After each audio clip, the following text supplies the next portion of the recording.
नमस्कार,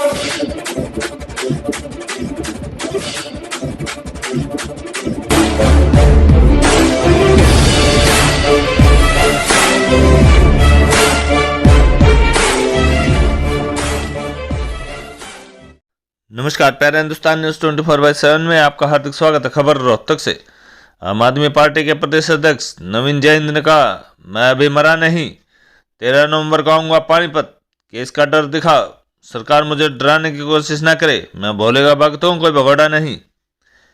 आम आदमी पार्टी के प्रदेश अध्यक्ष ने कहा, वह न कभी राजनेता थे, न कभी राजनेता बनना पसंद करेंगे, वे आंदोलनकारी हैं और आंदोलनकारी ही रहेंगे।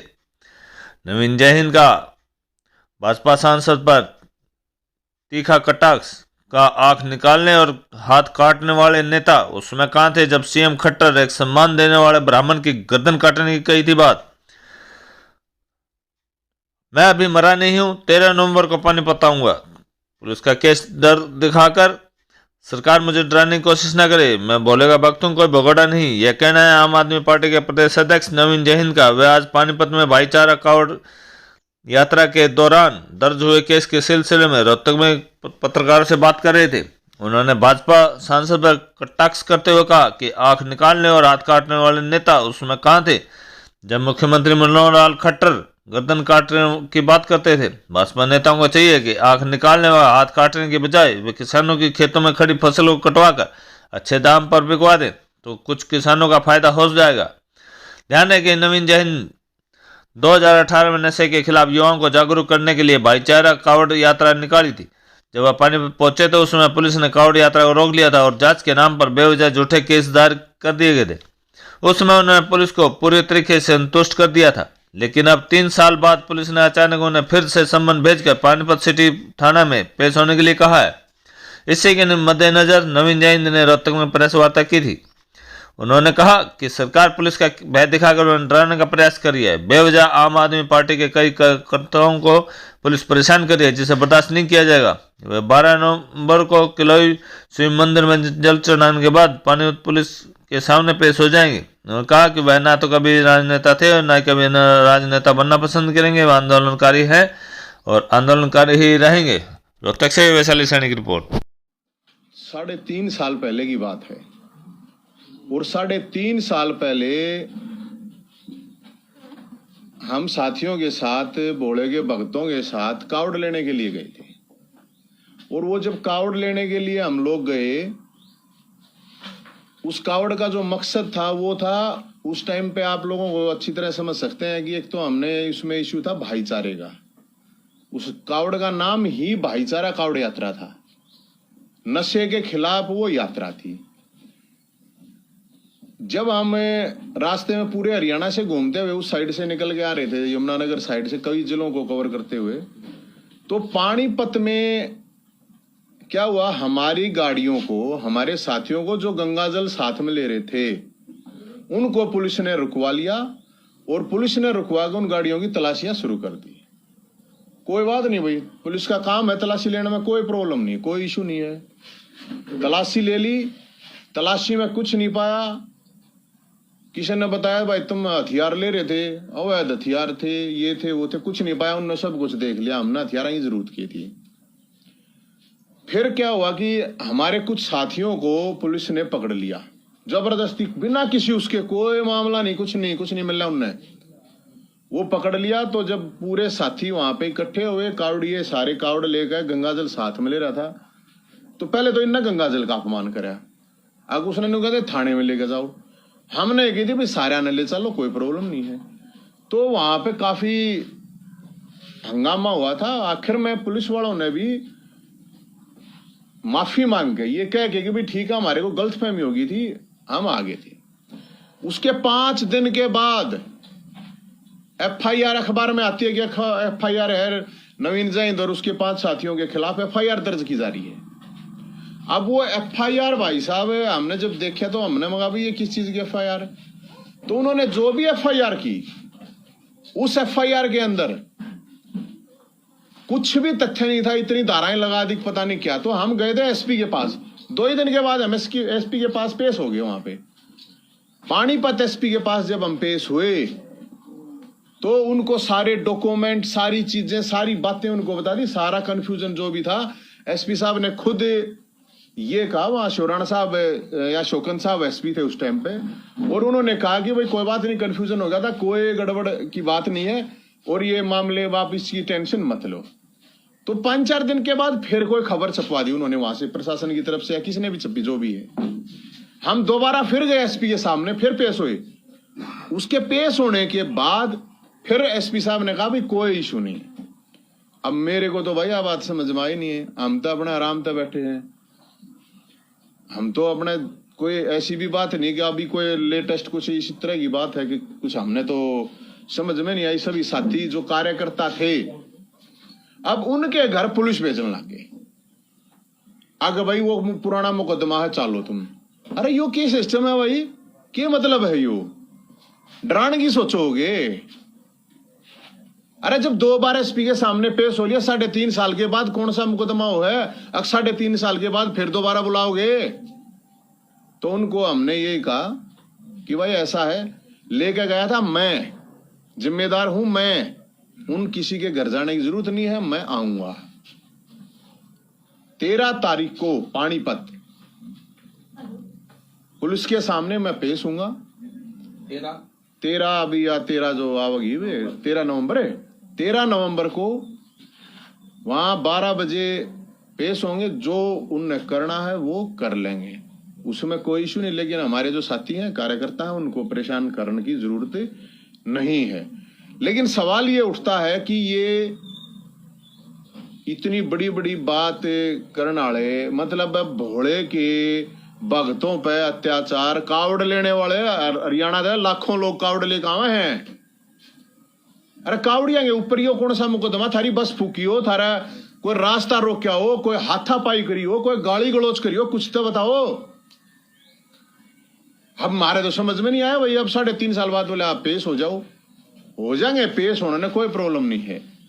लेकिन हम तो इतनी बात एक ये बता रहे हैं, आप लोगों के माध्यम से ये कह भी रहे हैं प्रशासन को।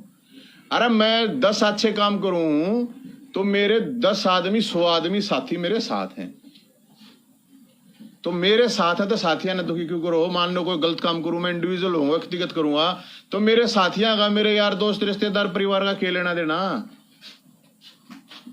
और भाई मैं इसलिए आप साथियों के माध्यम से यही कहना चाहते हैं, भाई कोई चोर हो चुके हो, कोई गुंडे बदमाश किए हैं हमें। अरे कावड़े लेकर आए थे, पाप कर दिया गे कावड़े लेकर में तो ठाए रहो झंडे तम भोले गे, पता नहीं किस किस के खुद था। मतलब ये मंदिरा में जा जाएगा, स्क्रीन चला चला भी प्रचार करें, लाया कि कोई सा कावड़ी मत है, ला रहा है इनमें कोई सा कावड़ लाया है। 2 बार हम कावड़ लाए, उस कावड़ का मैसेज क्या था? उस कावड़ का मैसेज था हरियाणा में भाईचारा। तो भाईचारा नहीं होना चाहिए भाई, कोई गलत काम कर दिया हमने। उसका दूसरा मैसेज था भाई नौजवान नशे से दूर रहे, तो सब ने नशेड़ी बनाना चाहोगे?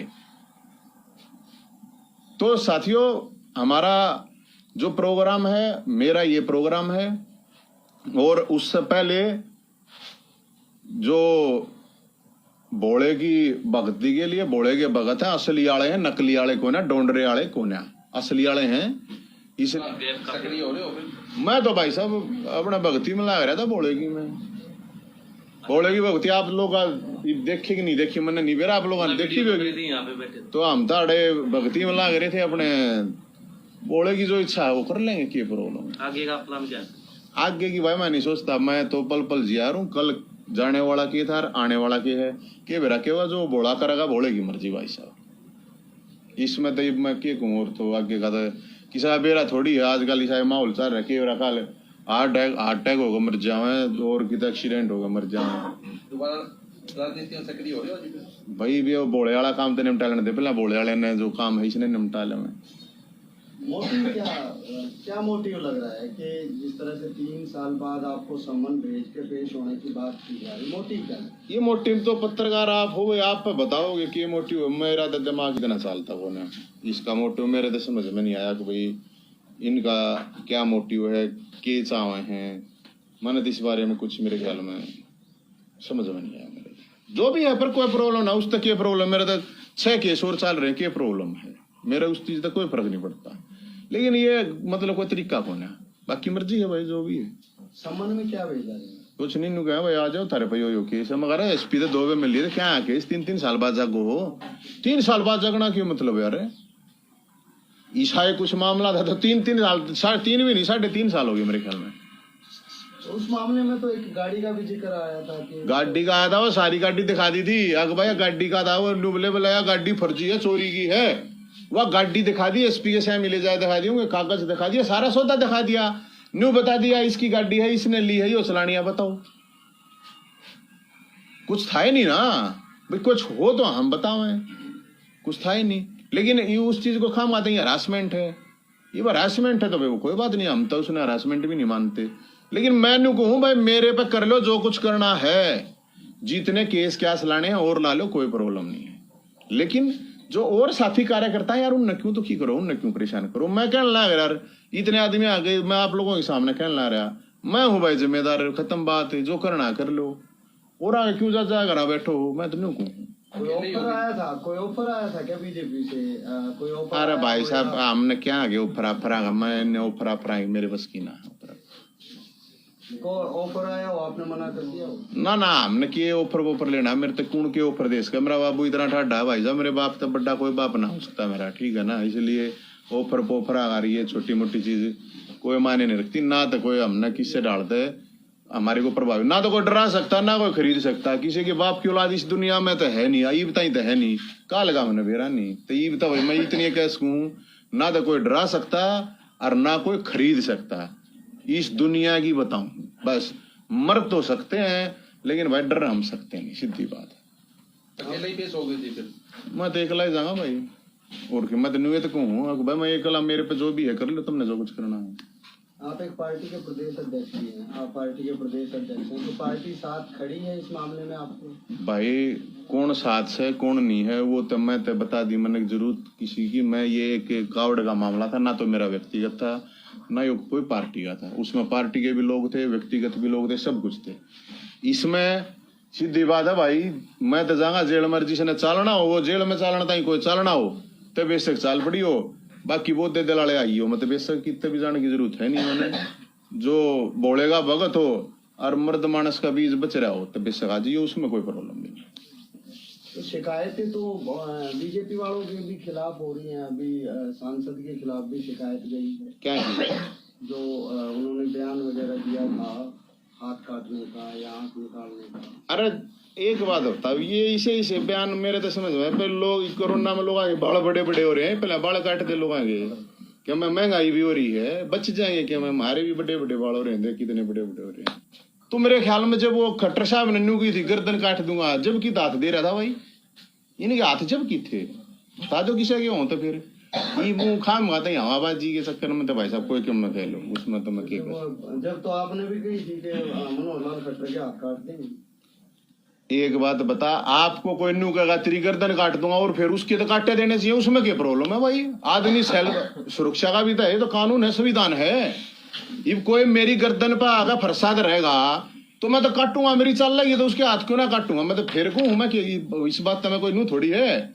ये खाम खा मैं कहता हूं मैं हाथ काट दूंगा मैं पा काट दूंगा उसका क्या मतलब कोई आदमी अगर हमारे को ये कहता है अब तेरी गर्दन काट दूंगा तो बिल्कुल भाई गर्दन पर फरसाव इस पहले तो अगले हाथ काट देने चाहिए और हम तो काट देंगे भाई मारता तो चल लगी था उसमें कोई प्रॉब्लम नहीं लेकिन खाम खा की सके थोड़ी काटे जाएंगे यार सेल्फ डिफेंस भी तो कोई चीज है ये दान भी कट्टे है और ये मेरे ख्याल में ईख भी कट्टे है क्यों मैं काट लो भाई साहब हाथ उत काटने तो कुछ ना ये वोट वाटा ही चक्कर में क्यों खाम खेल लो आगे रोड़े करवाओ तारे तब जो भी हो अपने कर लो भाई।